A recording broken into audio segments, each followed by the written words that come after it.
नमस्कार, स्वागत है आपका द फोर्थ स्टेट यूट्यूब मंच पर। मेरा नाम है रविंद्र सिंह शोरान। हरियाणा में जो वोट चोरी का एक बड़ा खुलासा राहुल गांधी ने किया है, कई तरह के आरोप लगाए हैं चुनाव आयोग पर, सरकार की मिलीभगत पर। उन सब पर हरियाणा के अलग-अलग इलाकों में क्या रिएक्शन है? लोग क्या उस प्रेस कॉन्फ्रेंस के बारे में सोच रहे हैं? 25 लाख वोट की चोरी की जो कथित एक आरोप लगा है, उस पर लोगों की राय क्या है? इस पर बातचीत करने के लिए आज हम लोग चलेंगे एक खास पैनल के पास जो हरियाणा के अलग-अलग हिस्सों से हमारे साथ जुड़ रहे हैं और वहाँ की जानकारी हम लोगों को देंगे। एक-एक करके उन सबका परिचय हम लोग करते हैं। हमारे साथ सुरेंद्र भाटिया जी जुड़े हैं। सुरेंद्र जी नमस्कार, आपका स्वागत है सर। भाटिया जी हमारे साथ जुड़े हैं सिरसा से। जगदीप सिंह संधू जी वरिष्ठ पत्रकार हैं। सर नमस्कार, आपका भी स्वागत है सर। सिंधु साहब हमारे पास हिसार से जुड़े हैं। हमारे साथ विजेंद्र कुमार जुड़े हैं, सीनियर जर्नलिस्ट हैं। सर नमस्कार विजेंद्र जी, आपका भी स्वागत है। विजेंद्र जींद से हमारे साथ जुड़े हैं और हमारे साथ जुड़ गए हैं रमनदीप किरतान जी। सर आपका भी स्वागत है रमनदीप जी। बहुत धन्यवाद जी। Thank you. और हमारे साथ जुड़ गए हैं सुनील रवीश जी। सुनील जी आपका भी बहुत-बहुत स्वागत है। कैथल से सुनील हमारे साथ जुड़े हैं। तो सबसे पहले हमारे जो सबसे वरिष्ठ साथी हैं, भाटिया जी वहीं से शुरू करते हैं। और भाटिया साहब मैं सबसे पहले तो मेरा इंटरेस्ट ये जानने में रहेगा कि हरियाणा में मुख्य तौर पर अगर राजनीतिक दल जो हैं, एक तो चलिए सरकार में है ही, सत्तारूढ़ है। उसके अलावा 3 पॉलिटिकल पार्टीज़ हैं जो थोड़ा अपना प्रेज़ेंस रखती हैं। कांग्रेस और 2 पार्टी ऐसी हैं जिनका बेस आपके इलाके में है, यानी कि जेजेपी और आईएनएलडी। उन पार्टीज़ का रिएक्शन इस पर क्या है सर? क्या वो लोग भी वोट चोरी के इन आरोपों को स्वीकार करती हैं और इस मुहिम के साथ वो लोग भी अपनी आवाज़ मिला रही हैं या उनकी अलग आवाज़ है, अलग आवाज़ है? अच्छा रविंद्र जी, ईमानदारी से अगर कहें तो दोनों जो हमारे सिरसा बेस की तीन पार्टियां हैं, एक हलोपा, चाहे वो सिरसा तक सीमित हो, कांडा जी की पार्टी है, वो तो सीधे सीधे भारतीय जनता पार्टी से सहयोगी के रूप में है। और दुष्यंत जी की जो पार्टी है वो भी उनकी भारतीय जनता पार्टी की सहयोगी रह चुकी है, और इनेलो जो है वो भी भारतीय जनता पार्टी की वर्षों तक सहयोगी रही है। अभय सिंह चौटाला जी जो शायद 2 दिन से वो विदेश में है, उन्होंने विदेश में जाने से पहले एक उनकी छोटी सी प्रक्रिया आई सी, उनका रिएक्शन आया था। तो उन्होंने बल्कि उल्टा हुड्डा साहब पे आरोप लगाया था भी वोट चोरी तो इन्होंने खुद किए हैं। भारतीय जनता पार्टी पे वो ज्यादा कदा बात तो करते रहते हैं, लेकिन जिस ढंग से राहुल गांधी जी ने जोरदार ढंग से और तथ्य दिए हैं, पॉलिटिकल पार्टी जो दूसरी जो भी पॉलिटिकल पार्टीज हैं और खासतौर पे हमारे क्षेत्र की तीनों जो पॉलिटिकल पार्टी हैं, उनका रिएक्शन बड़ा ठंडा रिएक्शन है। कांडा साहब का रिएक्शन तो उल्टा आएगा, कांग्रेस के विरुद्ध आएगा अगर कभी आया। और दुष्यंत जी का और इनेलो, जेजेपी और इनेलो का रिएक्शन अभी तक उस ढंग से नहीं है जिस ढंग से राहुल गांधी जी ने तथ्य प्रस्तुत किए हैं। लेकिन भाटिया जी ये रिएक्शन डेमोक्रेटिक सेटअप में जब इतना बड़ा 25 लाख वोट की चोरी का एलिगेशन हो, ये सही रिएक्शन है आपके हिसाब से? नहीं, मेरा रविंद्र जी, मेरा ये मानना है, सभी पॉलिटिकल दलों को जो ईमानदारी से राजनीति करना चाहते हैं, सबसे पहले हमें ये करना चाहिए कि हर व्यक्ति का पूरे देश में केवल एक ही वोट हो। जैसे कि अभी मैं देख रहा था, सांसद रहे लोग 2 महीने पहले दिल्ली में वोट डाल रहे हैं और अब वो बिहार में वोट डाल रहे हैं, ये कैसे संभव है?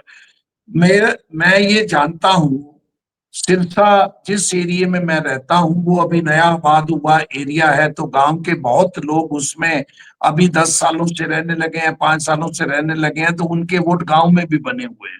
एक मेरी समझ से सबसे बड़ी बात बाहर है कि एक व्यक्ति गांव में भी वोट बनाता है और शहर में भी वोट बनाता है, उसको चेक करने वाला कोई नहीं है। क्यों ना ये एक क्राइम हो भी कोई भी व्यक्ति एक ही वोट होगा और आधार से जोड़ दिया जाए। अगर हमारे खातों की जानकारी सिंबल स्कोर में, इवन कि 20 साल पहले मैंने कौन सी पेमेंट लेट की थी, कौन सी पहले की थी, उसका आ जाता है। तो ये वोट की जानकारी, वोट में चुनाव आयोग ने बहुत कमियां छोड़ी हुई हैं। अनेक लोगों के वोट, इवन कि मेरा वोट 2 जगह पे इस बार बना हुआ था, मेरे पास जब नगर निगम का चुनाव हुआ अभी पीछे सिरसा में, तो 2 वार्डों के लोग मेरे से वोट मांगने आए। मैंने कहा जी मेरा तो वोट एक ही जगह पे इस वार्ड में। कहते नहीं जी हमारे वार्ड में भी है। वो कैसे बना मुझे भी पता नहीं था।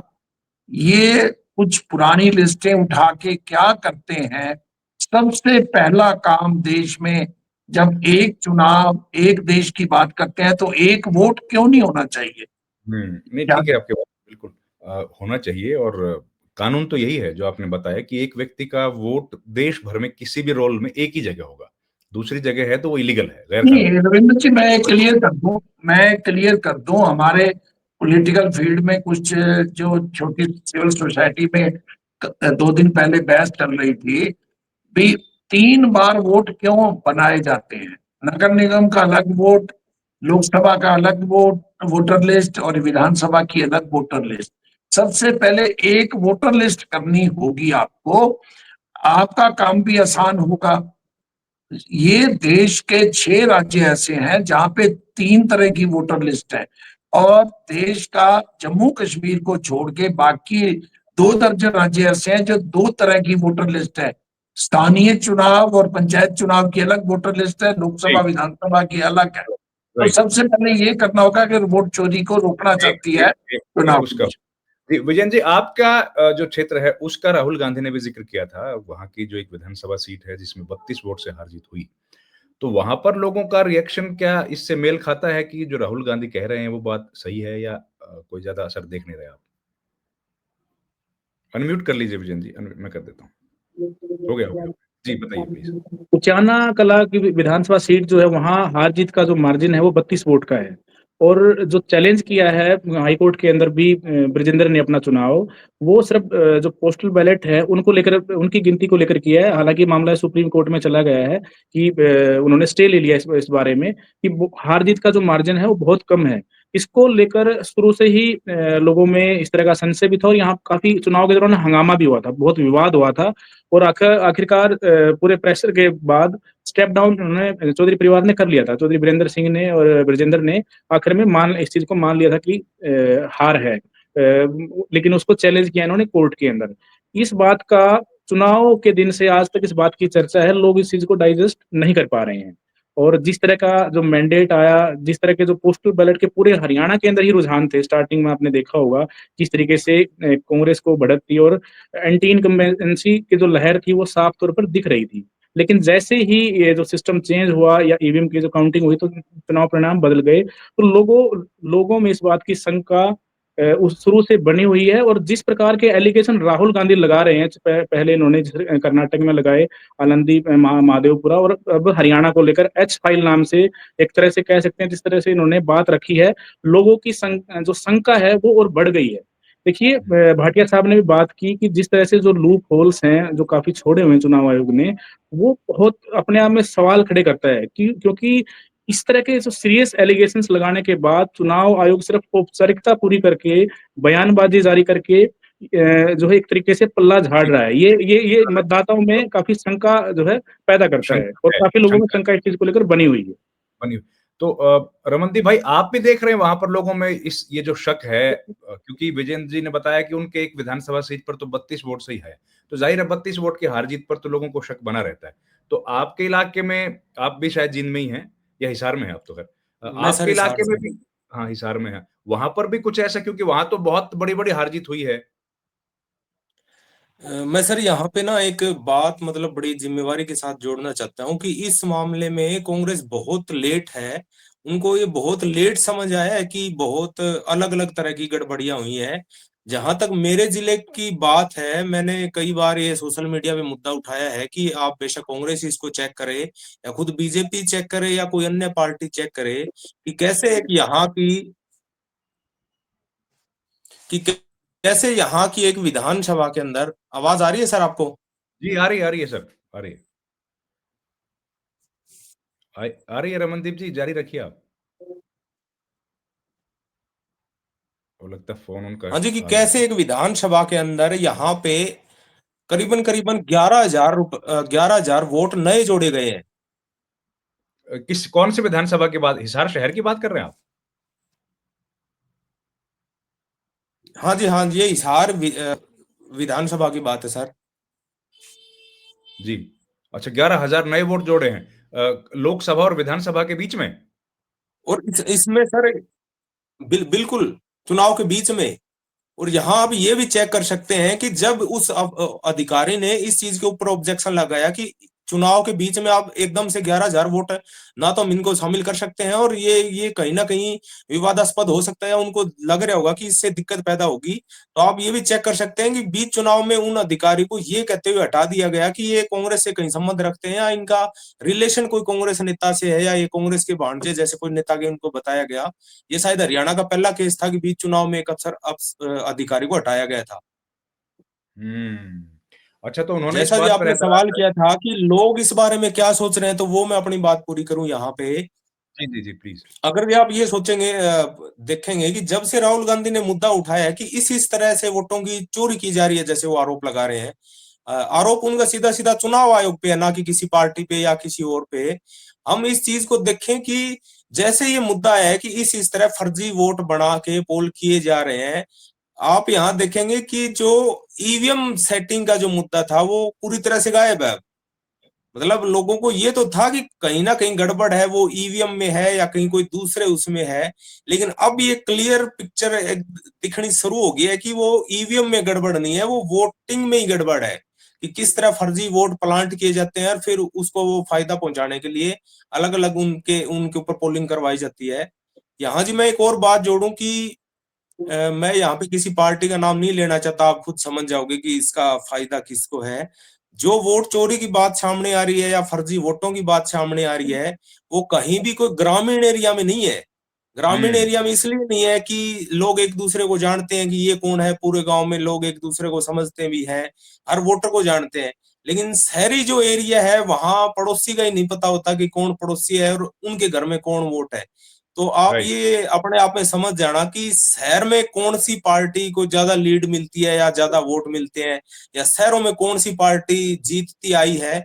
और मुझे नहीं लगता कि ये इनका कोई नया गड़बड़ी है, मुझे लगता है कि ये कई चरणों से ऐसे गड़बड़ियां हो रही है। आप ये मान सकते हैं कि 10 या 20 साल से ऐसा चल रहे होगा लगातार। बिल्कुल, बिल्कुल, आपने बिल्कुल सही बात। रविंद्र जी, मैं इसी चीज में एक ऐड कर रहा हूँ अपनी बात को, कि जी, लोगों की जो शंका जो बहुत गहराती जा रही है, वो एक इसका बड़ा कारण ये भी है कि राहुल गांधी ने 3 बार आरोप लगाए हैं। जी, तीनों बार इन्होंने संसद से बाहर आरोप लगाए हैं। इनके पास प्रिविलेज है संसद के अंदर, कि किसी तरह का कोई एलिगेशन लगाते हैं, मुद्दा उठाते हैं, प्रिविलेज होता है वो, उसका ध्यान रखा जाता है। लेकिन संसद के बाहर आरोप लगा रहे हैं। अगर राहुल गांधी गलत हैं तो चुनाव आयोग सिर्फ उनसे एफिडेविट मांग रहा है। अगर गलत है, झूठ बोल रहे हैं, कोई कार्रवाई उनके खिलाफ नहीं कर रहा है, तो लोगों में इस बात की शंका गहराती जा रही है कि आउटसाइड पार्लियामेंट इस तरह के एलिगेशन लगाना, लोकतंत्र का सबसे जो एक सशक्त संस्था है चुनाव आयोग, उसके ऊपर इतने गंभीर आरोप लगा रहा है। और चुनाव आयोग सिर्फ औपचारिकता पूरी कर रहा है किसी तरह का एक्शन लेने के बजाय, क्योंकि आरोप छोटे नहीं है।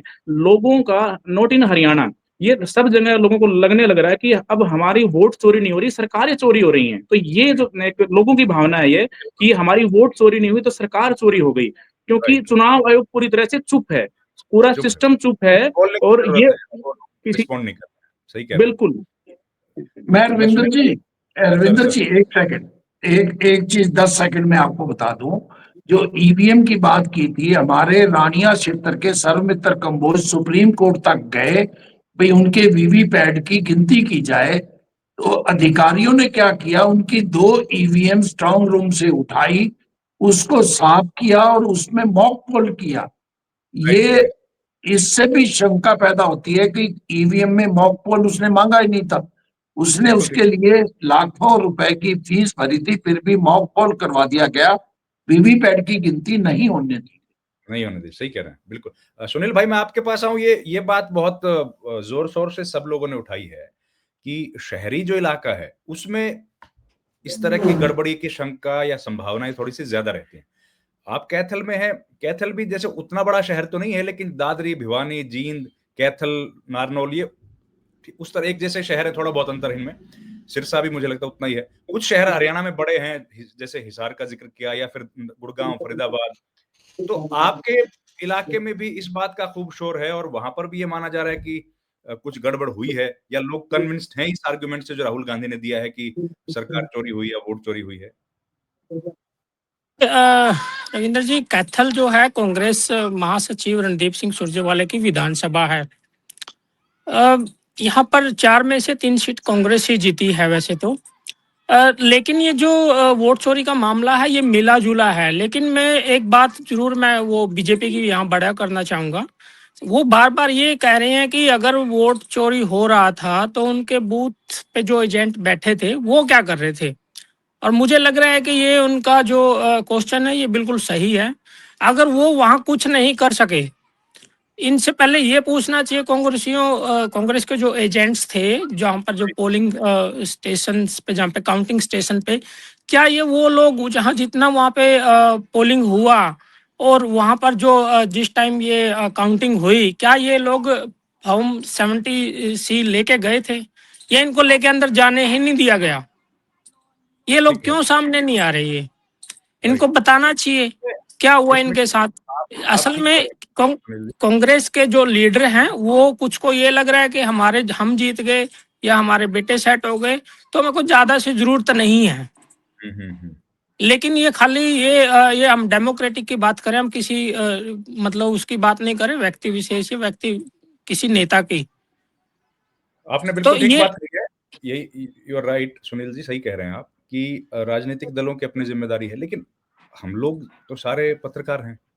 हम लोग तो, हमारा तो कोई लेना देना किसी पार्टी से है नहीं, एक बात। जी दूसरा, ये इम्पोर्टेंट इशू क्या है, हम लोग तो डिस्कस कर रहे हैं डेमोक्रेसी। हम लोग तो ना बीजेपी डिस्कस कर रहे हैं ना कांग्रेस। जी अल्टीमेटली नुकसान जो है वो किसका है? वो तो जनता का है, मतदाता का है। और अगर भाटिया जी हो सकता है मेरी बात से सहमत रहेंगे कि अगर किसी व्यक्ति का मताधिकार का दुरुपयोग होता है या उसका मताधिकार किल किया जाता है, तो उसके लिए ना तो कांग्रेस जिम्मेदार है ना बीजेपी।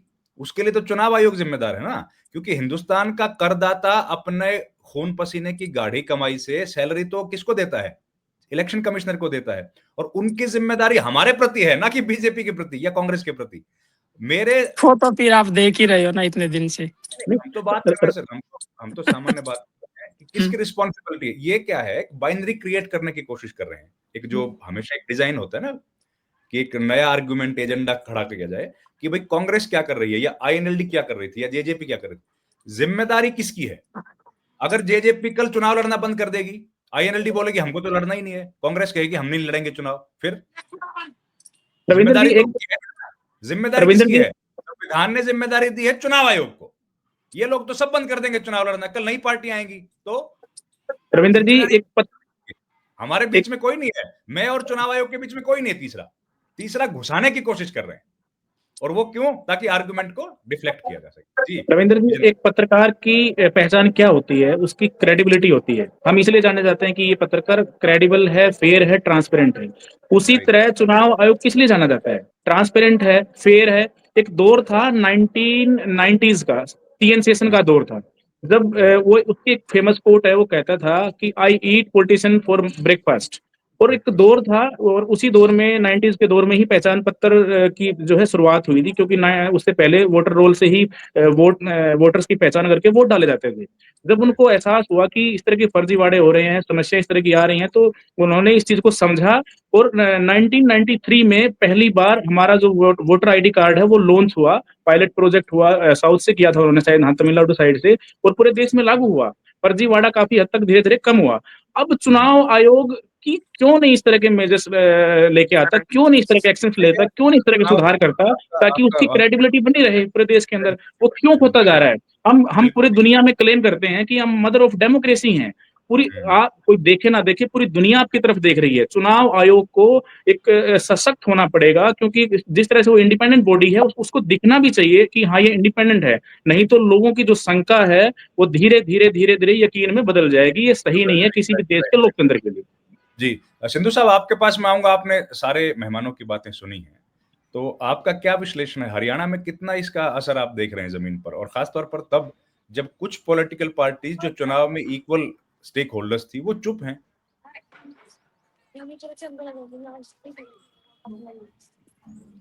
आपकी आवाज नहीं आ रही सिंधु जी।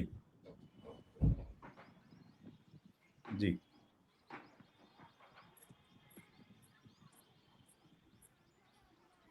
सर, आपकी आवाज नहीं आ पा रही है। हाँ बराबर। अब बोलिए जी, सर। अब आ गई है। आ गई, बोलिए सर।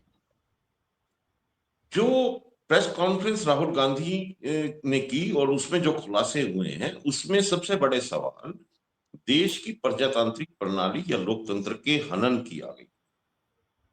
मतदाता सूची एक ऐसी सूची है जो ये सुनिश्चित करती है कि देश के नागरिकों को मतदान का अधिकार। उस मतदाता सूची में अगर इस तरह की विसंगतियां हैं और इस तरह के फर्जी अगर वोटर वहां हैं और अगर उनके वोट वहां भुगताए गए हैं, तो ये सीधा सा एक प्रश्न खड़ा होता है कि क्या लोकतंत्र हमारा पूर्ण रूप से शुद्ध भी है या नहीं। आज राइट। बड़े सवाल और गंभीर सवाल इस बात के हैं कि क्या लोगों को अपनी पसंद का सरकार चुनने का अधिकार बचा है या नहीं, हम्म, और क्या ये चुनी हुई सरकार लोगों के पसंद की और उनके द्वारा चुनी हुई सरकार है, या ये मशीन के द्वारा चुनी हुई सरकार। आज बड़े सवाल ये है। और उससे भी बड़ा सवाल ये है कि क्या इस देश में लोकतंत्र अब उस प्रारूप में रहेगा या उसका प्रारूप बदलेगा। ये जी, बड़ी बात आपने जो की। फर्जी वोटर मतदाता सूचियों की शुद्धता का जो मामला, मतदाता सूचियों की शुद्धता का जो मामला है, इस मामले में क्यों ऐसी अनदेखियां हुई हैं, सवाल ये भी बहुत बड़ा है। और पूरे प्रदेश में अगर एक चुनाव होता है, उस चुनाव में 2 करोड़ मतदाता में अगर 25 लाख फर्जी वोटर हैं और जो वोट पूरा पोल हुआ है और जिस प्रकार से सरकार बनी है, जिस अंदर से केवल 22,000 वोटों के अंतर से, राइट। तो क्या ये संभावना नहीं है कि ये फर्जी वोट भुगताए गए होंगे।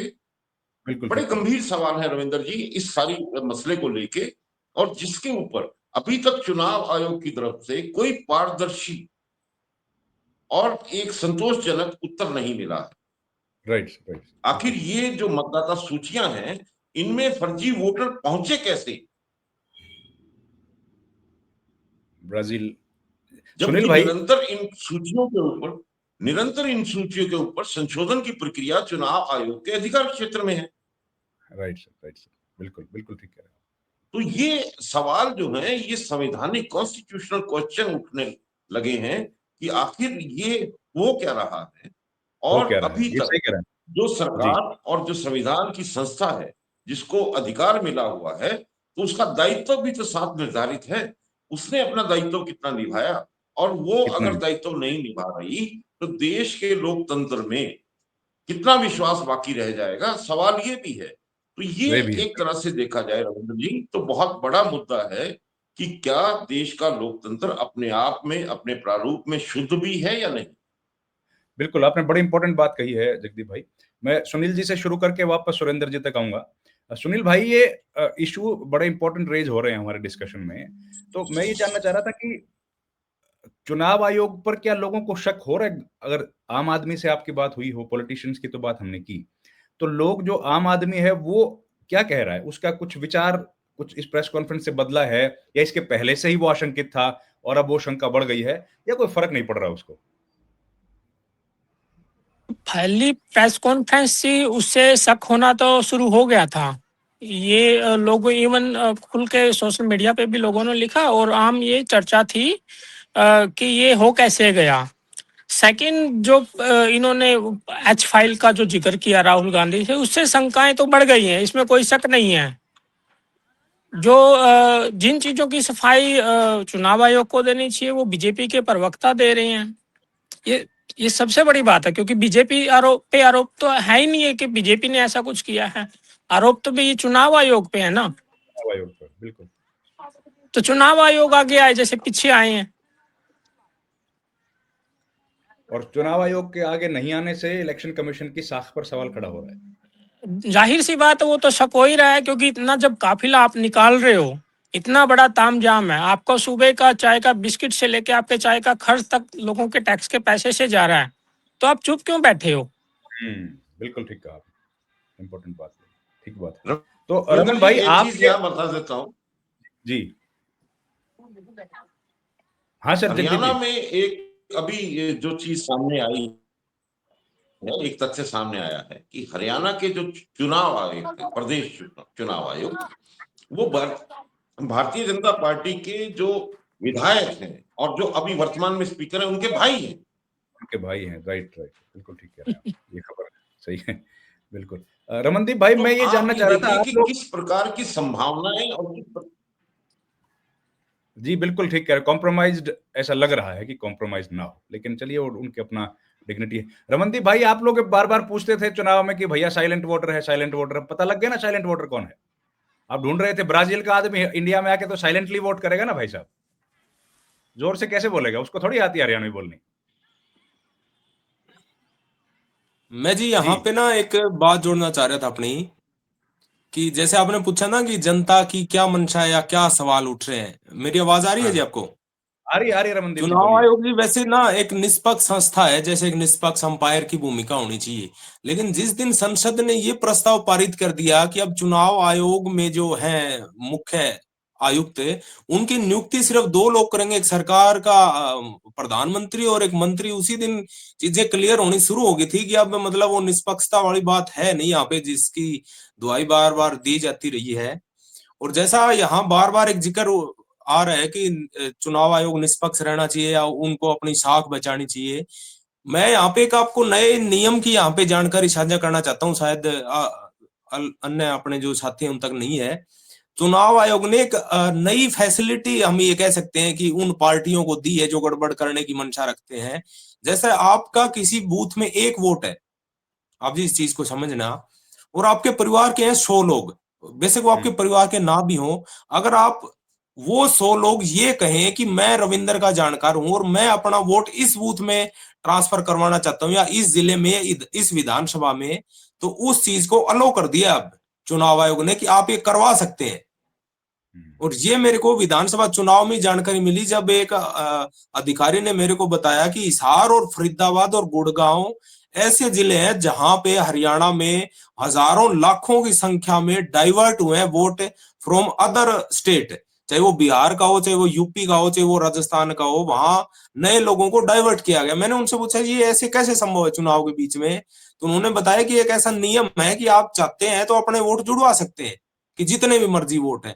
और जो मैंने 11,000 वोट का मुद्दा उठाया वो उसी हवाले से नए वोट जोड़े गए कि ये इस आदमी के इतने लोग जानकार हैं और आप इन वोटों को शामिल करें विधानसभा में। और कर लिए। कर लिए।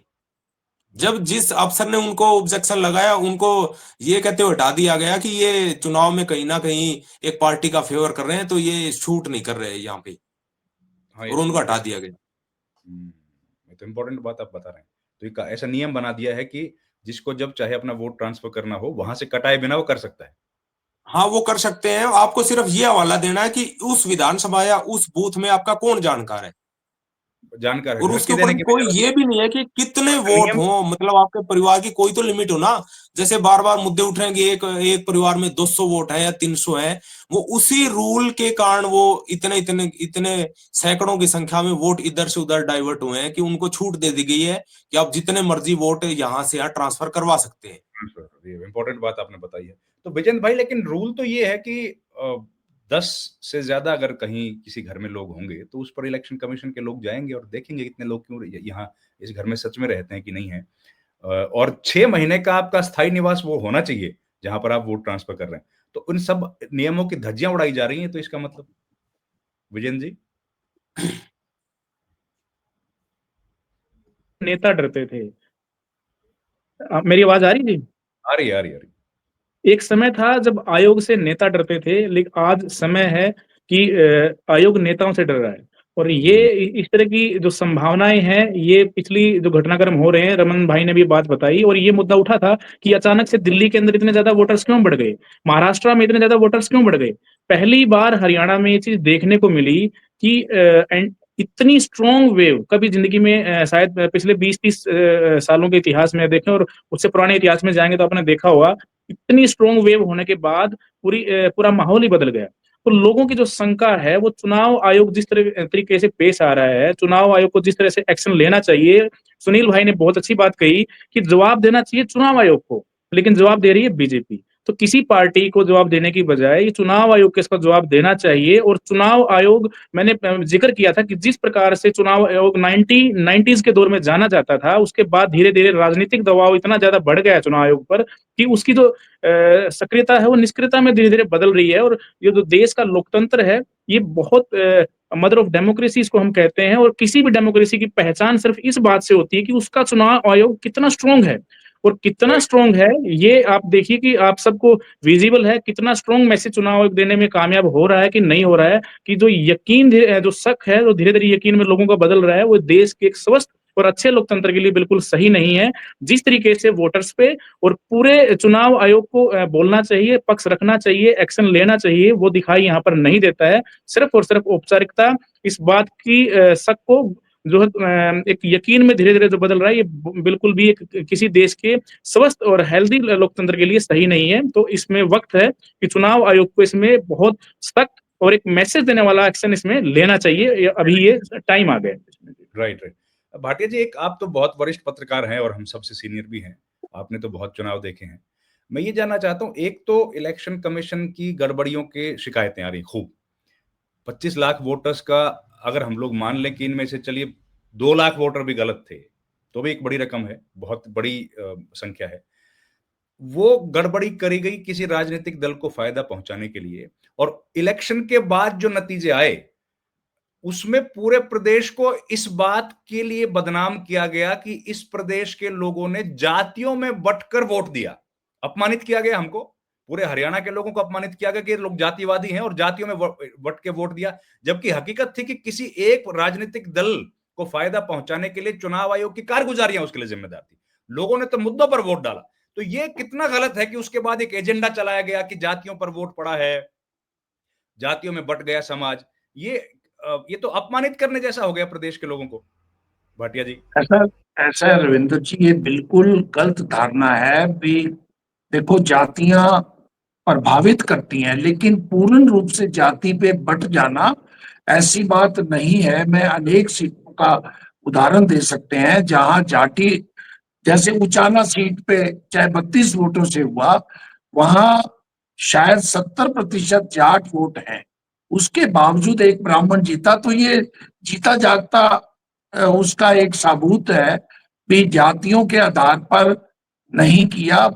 भारतीय जनता पार्टी ने जो किया, क्या भारतीय जनता पार्टी ने स्वयं कुछ जातिगत वोटों को बांटने के लिए एक रणनीति तैयार की, कुछ अपने ऐसे जातिगत उम्मीदवारों को खड़ा किया जो जीतने वाले नहीं थे, किसी को थोड़ा बहुत नुकसान पहुंचा सकते थे। मतलब पहली बार ऐसा हुआ कोई राजनीतिक दल कम से कम सिरसा जिला की 4 सीटों पर, 5 में से 4 सीटों पर इस ढंग से चुनाव लड़ रही थी कि हमें यहाँ से चुनाव हारना है। ये उनकी अपनी रणनीति थी। दड़बा क्षेत्र से एक अरोड़ा बिरादरी के व्यक्ति को टिकट दी गई ताकि वो कांग्रेस के कुछ वोट, ये माना जाता है, ये ऐसा माना जाता है भी अरोड़ा बिरादरी के वोट कांग्रेस को मिलेंगे सिरसा में, हालांकि करनाल में और उस जगह पे नहीं मिलते।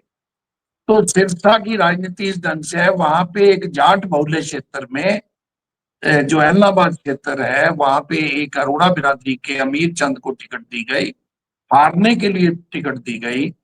कंबोज को टिकट शीशपाल को रानिया से हारने के लिए दी गई। मांगेआना को डबवाली से टिकट हारने के लिए दी गई और सिरसा से अपना उम्मीदवार हटा लिया गया। तो ये 4 सीटें यहाँ का जो मैं उदाहरण दे रहा हूँ, ये देखो भारतीय जनता पार्टी की अपनी राजनीति है, वो जातियों में बांटकर, हम बटे हुए हैं जातियों में, इसमें कोई दो राय नहीं, लेकिन इसका ये कह देना केवल जाति आधार पे वोट देते हैं, ये पूर्ण रूप से गलत मानता हूं। आप ने कोशिश की लेकिन वो कामयाब नहीं हुई। एलनाबाद से कांग्रेस जीती 15,000 वोटों से। अभय सिंह को ऐसे उम्मीदवार ने हराया जो व्यक्ति पूरी तरह अपना भाषण भी नहीं दे सकते, चाहे दूसरी बार एमएलए बने हैं भरत सिंह बेनीवाल, सब लोग हम जानते हैं। अगर वहां जातीय आधार पर ही वोट दिए जाते तो अभय सिंह चुनाव जीतते, वो नहीं जीते।